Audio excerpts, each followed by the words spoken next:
Ito yung loob ng kuweba.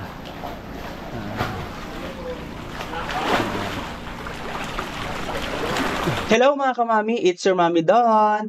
Ito po yung separate video ko sa Crystal Cove. Part pa rin po siya ng island hopping sa Boracay. Kung magkano man po ang kuha nyo sa island hopping, hindi po kasama itong Crystal Cove. Once na bumaba kayo dito, magbabayad kayo ng 300 pesos per head po. In my case, 1.6 po yung binayaran ko sa island hopping, nag-add pa po ako ng 300 pesos para makapasok dito sa Crystal Cove. Dito sa isang grupo namin, sa isang bangka, 6 lang kaming bumaba sa Crystal Cove. May mag-aahin sa inyo isang tour guide habang iniikot nyo ang Crystal Cove at i-briefing muna kayo bago mag-umpisa. Crystal Cove. So dito tayo ngayon sa entrance. So maglalakad tayo ng 3 to 5 minutes papunta sa Cave 2. Cave 2 kasi malaking island pa ito, nasa 3 hectares po.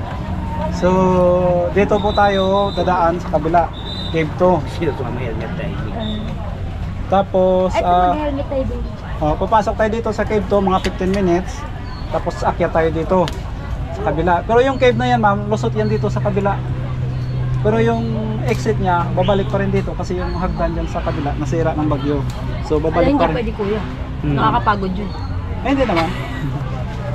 Tapos may tunnel kasi yan sa loob. Tapos pag galing nyo dito, diretso tayo sa Cave 1. Ito yung Cave 1 sa kabila. Dito naman mga 10 minutes ito lakarin from Cave 1 to Cave 2. Cave 2 to Cave 1. Yan. Tapos dito sa cave na to, pwede kami maligo doon sa loob kasi may tubig ito sa loob. Pwede kami maligo doon, 15 minutes din tayo. Mababaw lang yung tubig? Opo, mababaw lang siya. Tapos may mga lifeguard naman doon, walang problema.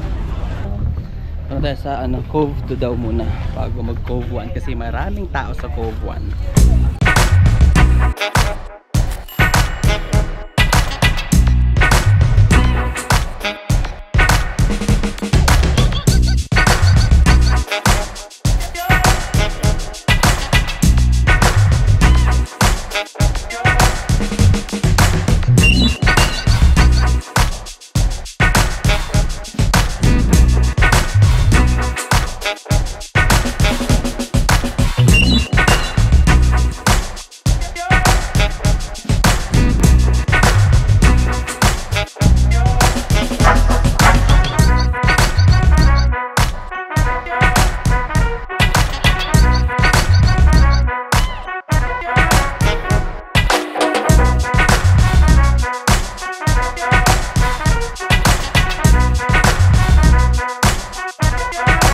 Ayun, after 45 minutes ay nakabalik na kami sa bangka. Yung mga hindi sumama, sa bangka lang mag-aantay or pwede naman bumaba sa may buhangin lang. At para sa akin, worth it naman yung 300 pesos namin per head.